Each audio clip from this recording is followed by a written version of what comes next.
He didn't just build an empire. He wrote the Bible for every gangster who came after.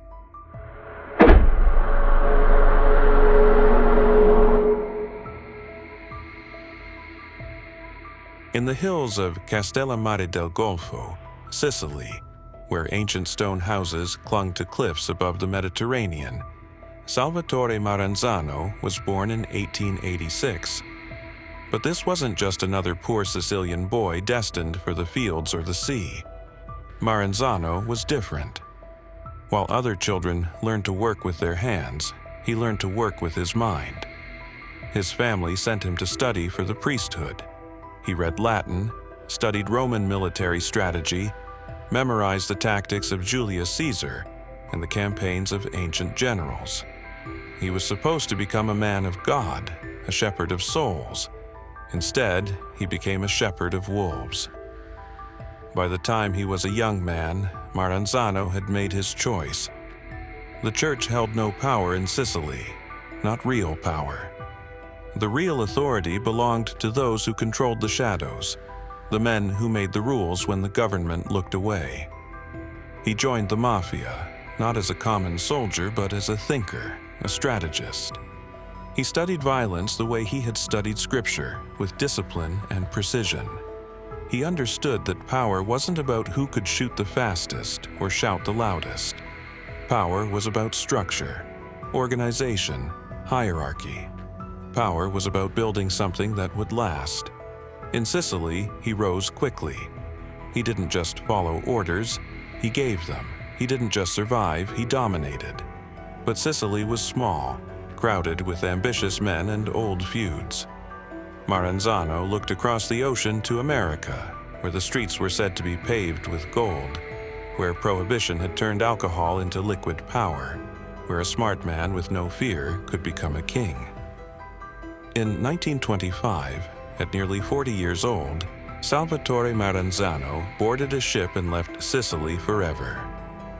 He arrived in New York with nothing but his mind, his ambition, and a vision that would change organized crime in America forever. When Maranzano stepped off the boat in New York, he entered a city at war with itself. The Italian underworld was already there, already powerful, but it was chaos. Dozens of gangs fighting over territory, old Sicilian vendettas spilling into Brooklyn and the Bronx, alliances shifting every week. There was money everywhere, rivers of it flowing from bootlegging, gambling, protection rackets. But there was no order, no system, just blood and greed. Maranzano settled in Brooklyn, in the neighborhood controlled by men from his hometown, Castellammarese del Golfo. These were his people, men who spoke his dialect, who understood the old codes of silence and loyalty. He didn't announce himself with violence. He didn't need to. He spoke quietly, dressed well, carried himself like a businessman. But those who met him felt something cold in his eyes, something that said, "I am not like the others." He opened a real estate office as a front, calling himself a legitimate businessman. Behind that front, he began organizing. He reached out to Castellammarese men across New York, men who were scattered and directionless. He brought them together, gave them structure, gave them a purpose. He didn't promise them quick money or easy victories. He promised them something better, a future where they wouldn't be soldiers in someone else's war, where they would be the ones making the rules. But New York already had a king. His name was Joe Masseria, and he called himself Joe the Boss.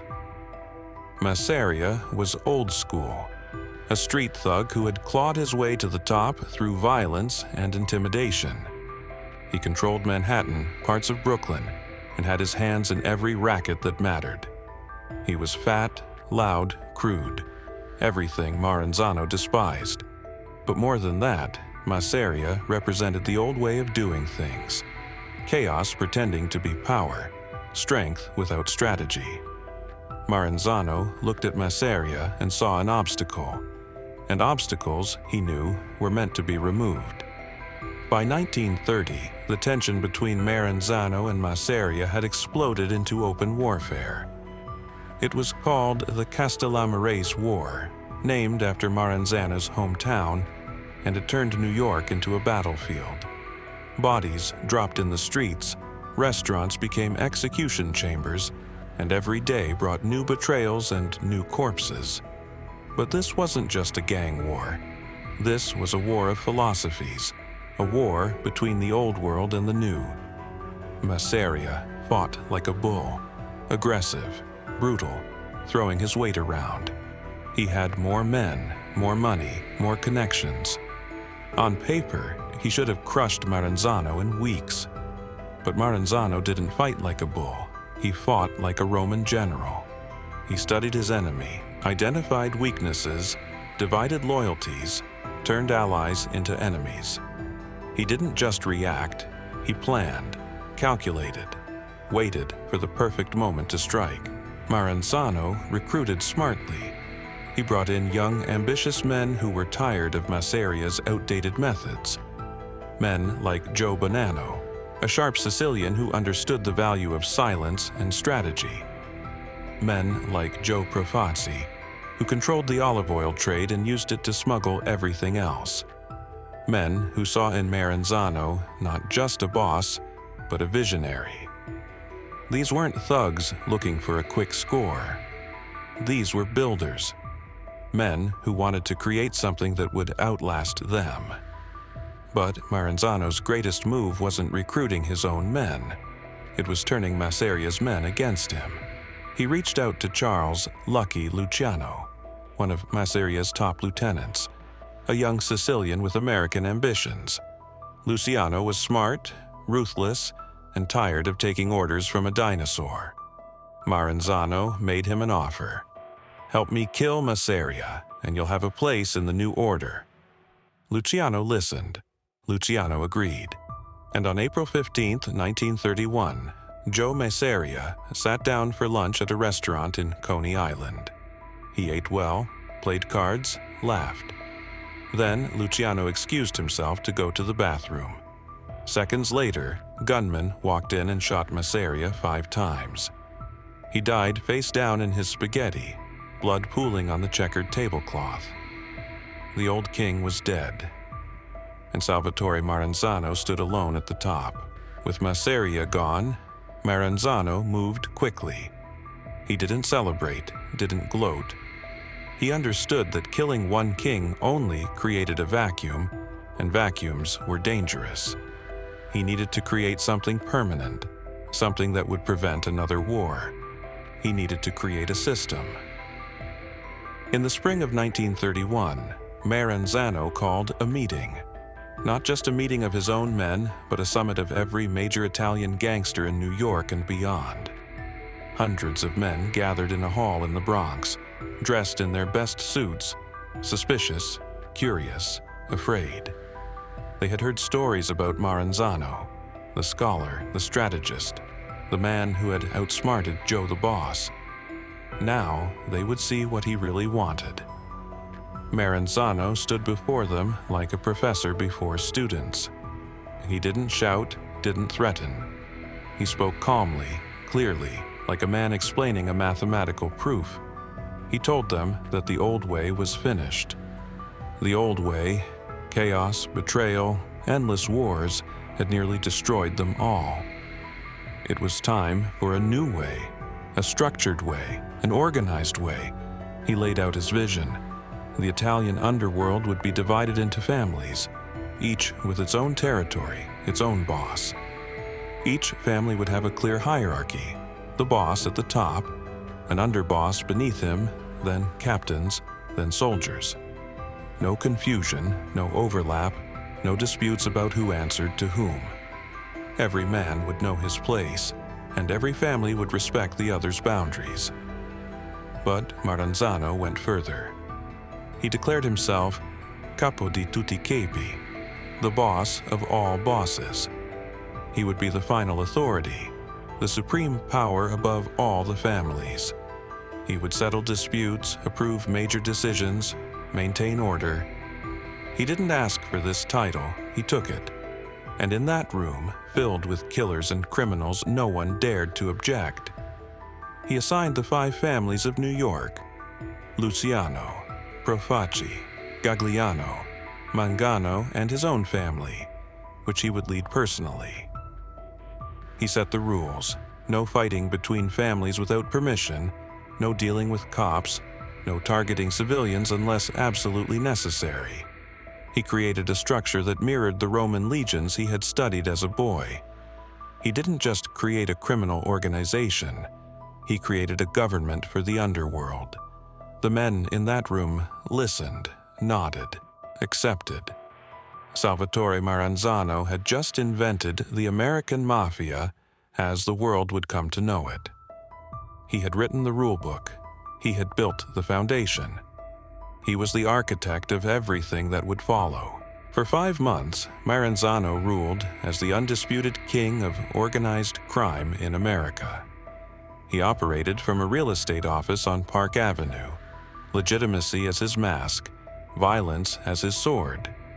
He dressed in expensive suits, spoke multiple languages, quoted Caesar and ancient philosophy. To outsiders, he looked like a successful immigrant businessman. To those who knew, he was something else entirely. A man who had turned crime into an empire. He didn't drink, didn't gamble, didn't chase women. He was disciplined, methodical, cold. While other bosses threw wild parties and flaunted their wealth, Maranzano lived modestly, almost monastically. His only indulgence was power itself. He studied maps of New York like a general studying battlefields, marking territories, planning expansions, identifying threats. He kept detailed records, organized files, treated the mafia like a corporation. His men called him the boss, and they meant it with respect and fear. Money flowed in from everywhere: bootlegging, gambling, loan sharking, labor rackets. The stuff was everywhere. Powder moving through the ports, dope in the tenements, crystal starting to appear in the jazz clubs, pot sold on street corners. The mafia didn't just profit from America's vices. They controlled them, taxed them, organized them. And at the center of it all was Maranzano, pulling strings, making decisions, collecting tributes. But power, as Maranzano knew from his studies of Roman history, always came with a price. Emperors didn't die peacefully in their beds. They died from betrayal, from ambition, from the knives of those closest to them. And Maranzano, for all his intelligence, made the same mistake that doomed Caesar. He trusted his vision more than he trusted the men around him. Lucky Luciano was a problem. Maranzano had known it from the beginning, but he had needed him to eliminate Masseria. Now, with the war over and the new order established, Luciano was becoming dangerous. He was young, charismatic, American in his thinking. He didn't like the old Sicilian ways, the mustache Petes with their traditions and their rituals. He didn't like bowing to anyone, not even a boss of all bosses. Luciano looked at Maranzano's structure and saw a dictatorship. He saw one man at the top taking orders from no one, making decisions that affected everyone. He saw a system designed to keep Maranzano in power forever. And Luciano, who had ambitions of his own, understood that as long as Maranzano lived, there would always be a ceiling above him. But it wasn't just Luciano. Other young bosses felt the same way. Meyer Lansky, a Jewish gangster who partnered with Luciano, despised Maranzano's Sicilian arrogance. Frank Costello, smooth and political, didn't like answering to anyone. Vito Genovese, hungry and violent, saw opportunity in chaos. These men represented a new generation. Criminals who didn't care about the old codes, who saw the mafia as a business, not a brotherhood. Maranzano sensed the danger. He wasn't blind. He saw the whispers, the meetings, the looks exchanged when he gave orders, and like any good strategist, he decided to strike first. He created a list, a death list. At the top were Luciano, Genovese, Costello, and dozens of others he considered threats. He planned to eliminate them all in a single coordinated attack, a purge that would cement his power forever. He hired Vincent Mad Dog Call, a psychotic Irish gunman who killed for fun and didn't ask questions. He set the date, September 10th, 1931. On that day, his enemies would die and his empire would be secure. But Lucky Luciano was smarter. Someone talked, maybe a soldier, maybe a capo, maybe someone in Maranzano's own family who saw the purge as insanity. Word reached Luciano. Maranzano was coming for him, and Luciano, who had already killed one boss, had no hesitation about killing another. September 10th, 1931. A warm Thursday afternoon in Manhattan. Salvatore Maranzano sat in his office on the 9th floor of the Helmsley building, overlooking Park Avenue. He had paperwork in front of him, legitimate business to maintain appearances. He was expecting Vincent Cole to arrive with updates on the planned hits. Everything was in place. By nightfall, his enemies would be dead, and his throne would be unshakable. At 2 p.m., 4 men walked into the building. They wore suits, carried briefcases, looked like federal agents. They flashed badges at the receptionist and walked straight to Maranzano's office. His bodyguards didn't stop them. Cops were always coming around, asking questions, taking bribes. This seemed routine. The 4 men entered Maranzano's office. They closed the door behind them. They weren't cops. They were killers sent by Lucky Luciano. What happened next was brutal and efficient. Maranzano stood up, confused, reaching for something. A weapon, a phone, anything. The men rushed him. They stabbed him repeatedly, 6 times in the chest and back. He fought, struggled, knocked over a chair. They shot him 4 times to finish the job. The scholar, the strategist, the man who had built an empire with his mind, died on the floor of his own office, blood soaking into the expensive carpet. The killers walked out calmly, left the building, disappeared into the city. By the time the real police arrived, Salvatore Maranzano was already cold.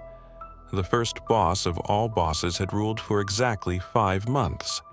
He had created the American Mafia, organized its structure, written its rules, and then he was erased by the very men he had tried to control. The same day Maranzano died, Lucky Luciano moved. He didn't just kill one man, he dismantled an entire generation. Across New York, across the country, old-school Sicilian bosses who were loyal to Maranzano were eliminated. Some were shot in restaurants, others in their homes, others in the street. The purge Maranzano had planned became his own funeral. But Luciano was smart. He didn't take Maranzano's title. He didn't call himself boss of all bosses. He understood what Maranzano had failed to understand. Absolute power made you a target. Instead, Luciano kept Maranzano's structure, the 5 families, the hierarchy, the rules, but he removed the emperor. He created the commission, a board of directors made up of the family bosses. Decisions would be made collectively. Disputes would be voted on. Power would be shared. It was democracy for gangsters, and it worked. Maranzano's vision survived him, but his throne did not. He had built the machine, but Luciano made it run. And in doing so, Luciano ensured that no one man would ever have the kind of power Maranzano had claimed. Today, if you walk through Little Italy or sit in a mob trial, Salvatore Maranzano's name still echoes. Every family structure, every initiation ritual, every rule about loyalty and silence, it all traces back to him. He built the blueprint. He created the commission model that lasted for decades. He turned disorganized crime into organized crime. But his legacy is also a warning. He proved that you could be the smartest man in the room and still die on the floor. That you could create an empire and lose it in an afternoon.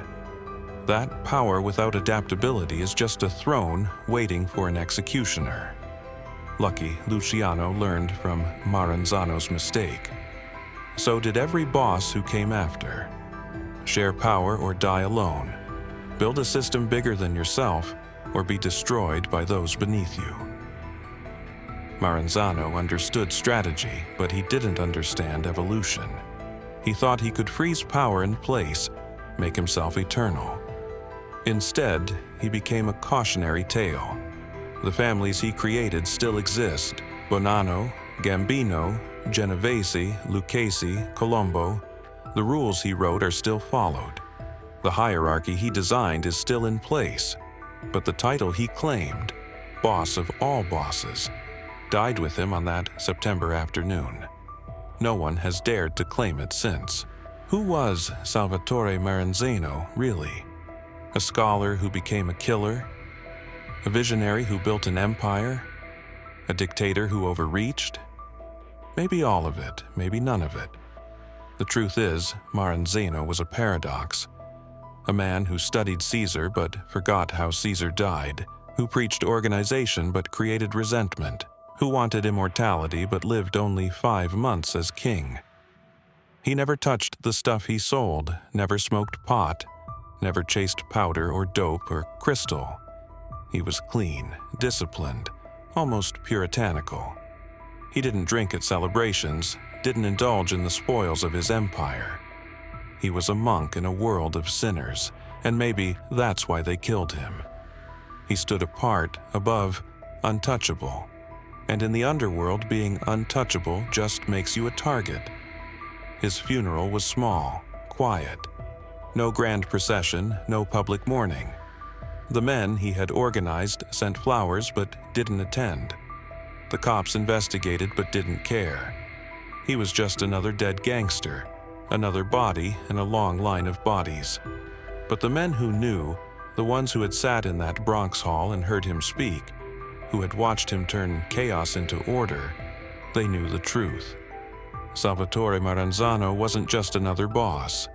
He was the first, the architect, the one who made it all possible.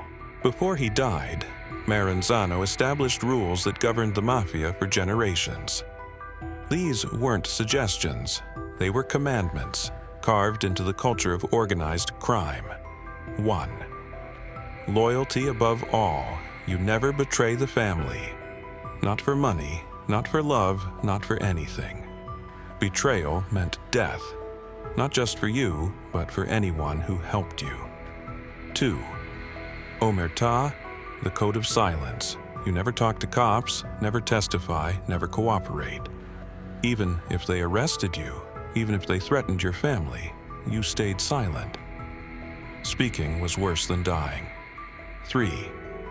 Respect the hierarchy. Every man knew his place. Soldiers answered to captains, captains to underbosses, underbosses to the boss. You didn't skip ranks, didn't question orders. 4. No civilians. You didn't target innocent people unless absolutely necessary. Women, children, bystanders, they were off limits. Breaking this rule brought war. 5. Earn, don't steal. You made money through rackets, not by robbing other families. You built your territory, respected boundaries, didn't start wars over greed. These rules created stability. They turned a collection of violent gangs into a functioning criminal empire. And even after Maranzano died, even after Luciano took over, the rules remained. Because they worked. In Maranzano's office, found after his death, investigators discovered an extensive library.